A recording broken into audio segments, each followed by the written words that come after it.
Alright, welcome back, Fish Keepers, the Everyday Fish Keeper here. Today I'm going to talk to you about how I set up a Fluval Fx6. The Fx6 is probably one of the best canister filters you can buy, but it's also one of the most expensive filters you can buy on the market right now. But in my opinion, it's probably the best canister filter you can get for your fish tanks outside of a sump filtration. Fluval Fx6 is rated at 925 gallons per hour. At least the pump output is 925 gallons an hour. But once you get it filled with media, of course that rating drops significantly.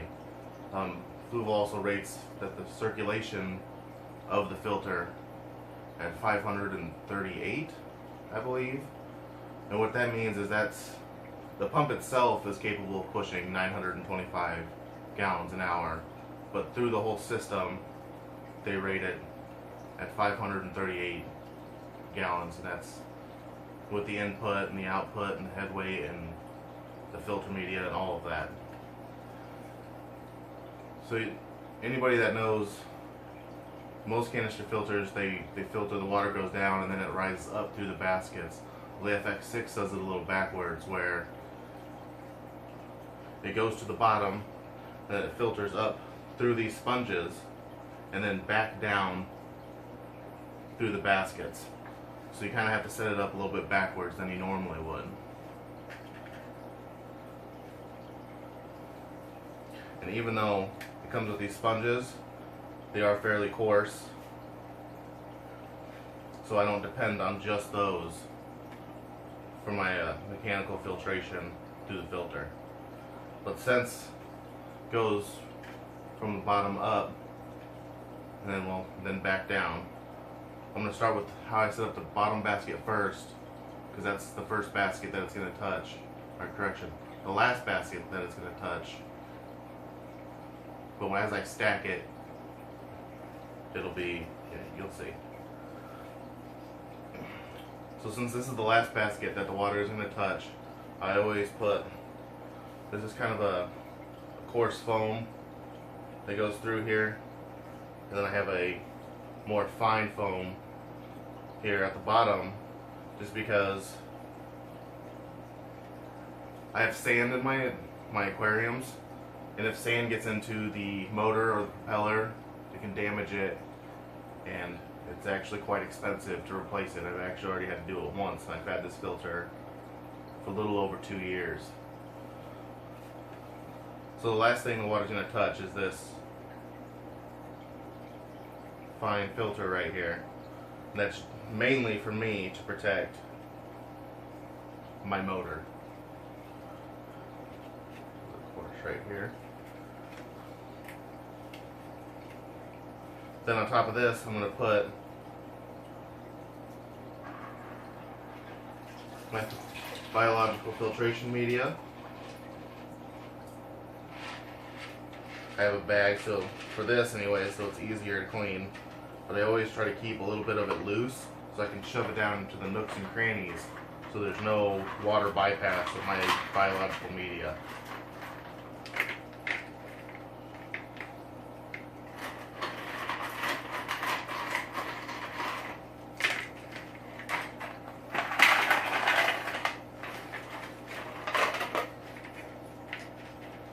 A good rule of thumb in putting your biological media into these baskets is don't have it go higher than the ring.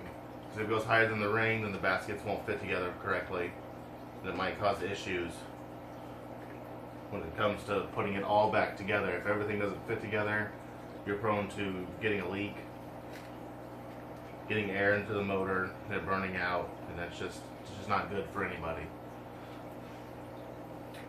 So the next one up, basically the same thing, only I don't put any sponges in here. This one right here is all for biological media.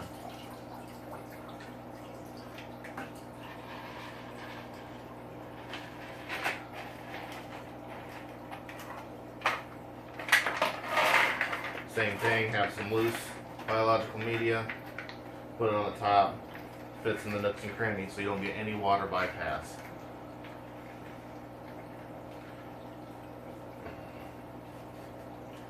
And while you're stacking up your baskets, it's important to line up your grooves right here, because this is where the intake and the outtake hoses are going to go, inside the actual canister.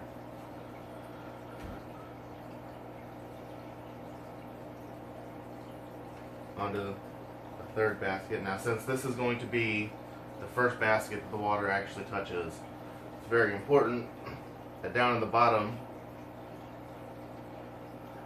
I have a couple finer sponges, foams that I fit down in here.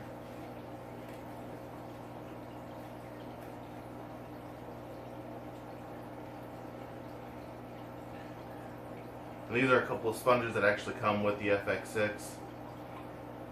Kind of have some white on here from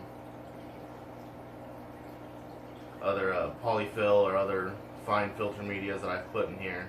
Kind of get stuck to it. But with these, you notice that they're graded, or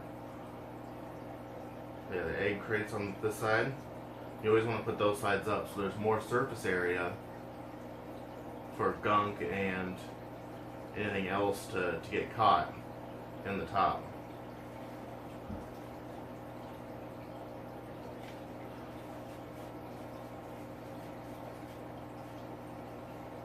Just make sure they fit in there snugly. These will actually push down a little bit once you actually put the top on. They're soft, so they won't actually block anything.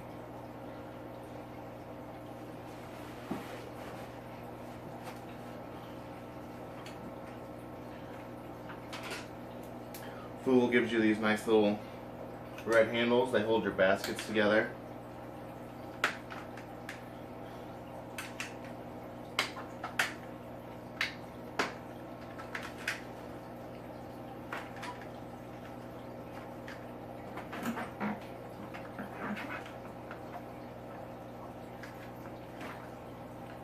Then when you slide it in, you have these notches on either side.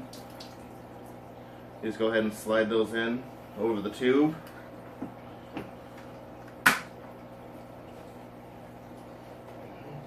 Take your top, slides in on the other side. It's kind of dummy proof.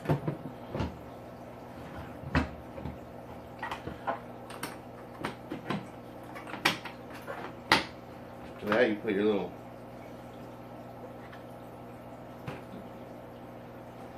make sure they're loosened up all the way.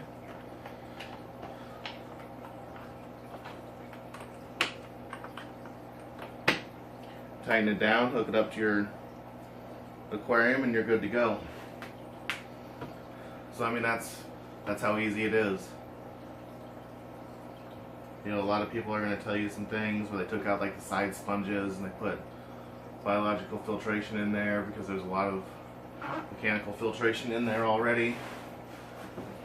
But in my opinion, that's just a bad idea, because that's just going to, your biological media is just going to get clogged because it hasn't been properly mechanically filtered yet.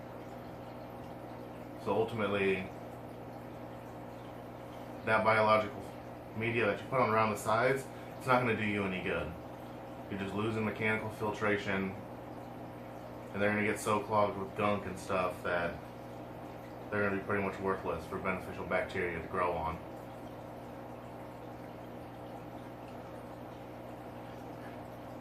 I mean, other than that, that's all I got for today.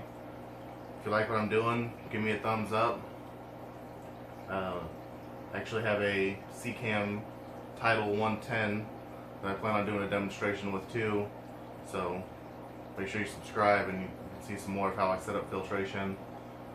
One of these days I'm going to actually go through and show you how I filter all the fish tanks I have in my fish room, and show you a couple of the other projects that I got going on.